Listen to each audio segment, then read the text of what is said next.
Hello বন্ধুরা, তোমরা সবাই কেমন আছো? ভালো আছো? আশা করছি সুস্থ আছো আর ভালো আছো।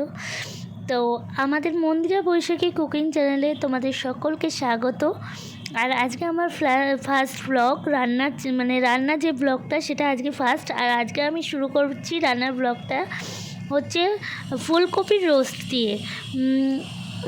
আমাদের নিরামিষের দিনে আমরা অনেক সময় চাই একটু মুখে সুস্বাদু খাবার, আর সেটাই নিয়ে চলে এসেছি আজকে। এই যে ফুলকপি নিয়ে নিয়েছি, আর ফুলকপিগুলোকে এইভাবে কেটে কেটে নিয়েছি।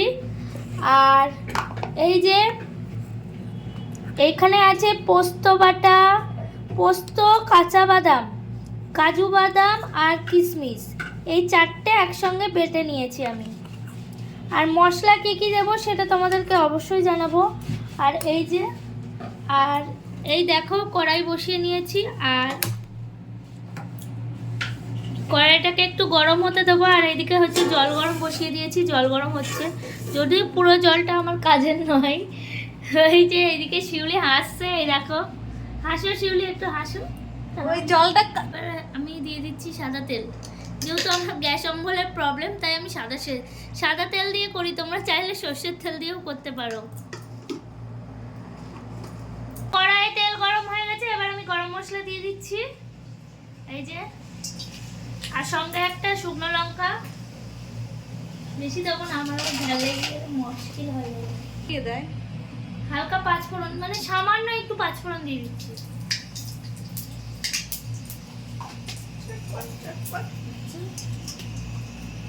এবার দিয়ে দেবো ফুলকপিগুলো।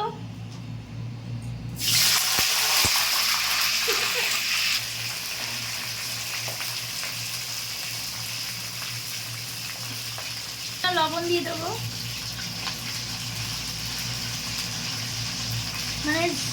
হলুদ দেবো না, আমরা লবণ দেবো। আজকে পুরো রান্নাটাই হবে হলুদ ছাড়া।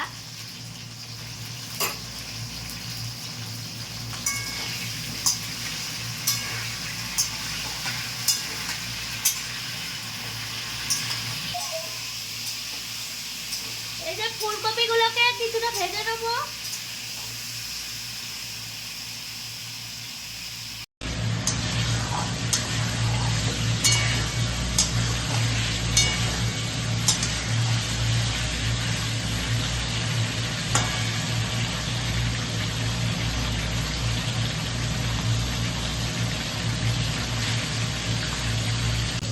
এই যে ফুলকপিগুলো হালকা হালকা ভাজা ভাজা হয়ে গেছে, এবার আমি পেস্টটা দিয়ে দেবো।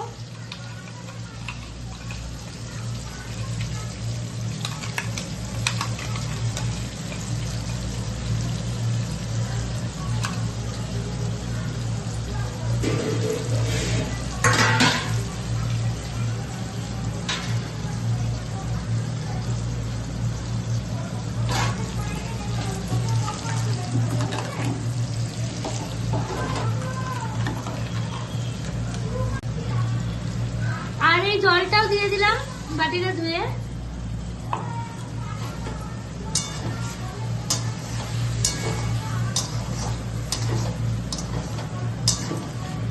নাড়তে থাকবো।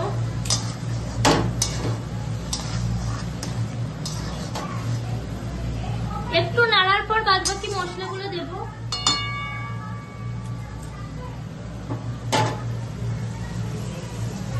আর তোমরা রান্নাগুলোর বাড়িতে ট্রাই করো, খেতে থাকো, আশা রাখছি খুব ভালো লাগবে।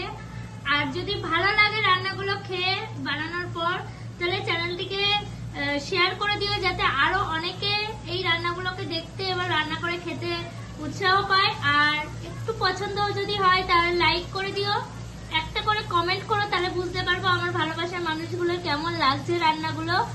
আর শেয়ার করো, আর সাবস্ক্রাইব করতে কিন্তু চ্যানেলটাকে ভুলো না, যারা যারা সাবস্ক্রাইব এখনো করোনি। তো চলো দেখতে থাকি এর পরের গুলো কি হবে স্টেপগুলো। কাশ্মীরি রেড চিলি, হ্যাঁ সেটা একটু লবণ দিয়ে দিচ্ছি আবার।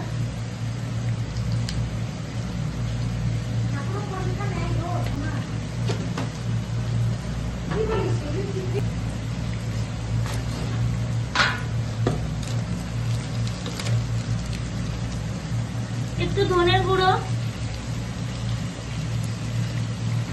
ধনের গুঁড়ো দিয়ে দিচ্ছি আর একটু গোলমরিচ গুঁড়ো দিচ্ছি।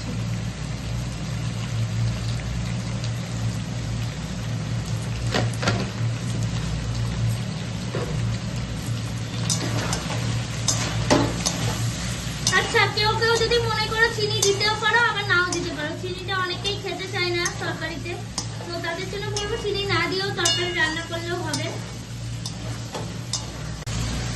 তেইশে জানুয়ারিতে এমনি অনুষ্ঠান।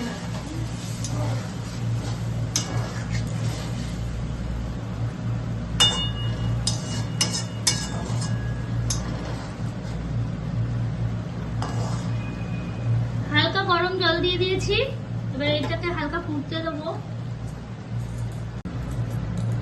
এবার এটাকে 5 থেকে 15 মিনিট অবধি ফুটতে দেবো, মানে আগে দেখতে থাকবো আমরা, একটু একটু করে ফুটবে আর দেখতে থাকবো যে এগুলো সিদ্ধ হয়েছে কিনা তরকারিটা। তো এই যে আমি রেখে দিলাম, আমি আবার 5 মিনিট বাদে আসছি। বন্ধুরা 5 মিনিট হয়ে গেছে আর আমি 5 মিনিট বাদে ঢাকাটাকে খুলে নিয়েছি। আর এই দেখো তরকারিটা ফুটছে, আর আমি একটু মাখা মাখা করতে চাই তরকারিটা, কারণ খেতে সুন্দর হবে, তেল তেল আর একটা ঘি ঘি ভাব থাকবে। রান্নাটা কমপ্লিট হয়ে গেছে, আমার তরকারিটাও সিদ্ধ হয়ে গেছে। এখন দিচ্ছি গরম মশলা আর দেবো একটুখানি ঘি।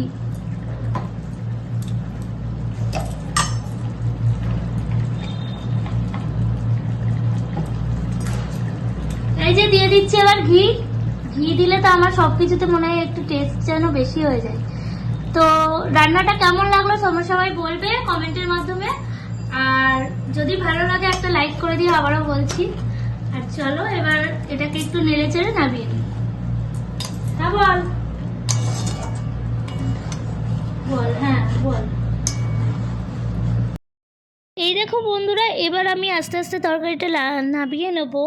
আর তোমাদের যেটা বলছিলাম, তরকারিটা তোমরা অবশ্যই একবার করে হলেও ট্রাই করো, দেখো ভীষণ সুন্দর লাগবে। বিশেষ করে নিরামিষের দিনে আমাদের মনে হয় যেন নিরামিষ খেতে গেলে কেমন না কেমন লাগে, অনেকেই খেতে পায় না, তো তাদের জন্য বলছি বেশি করে তারা এটা রেসিপিটা করো আর খাও, দেখো ভীষণ ভীষণ ভালো লাগবে। তো আমার রেসিপিটা পুরোপুরি তৈরি, দেখো। তো চলো সবাই ট্রাই করো, টাটা।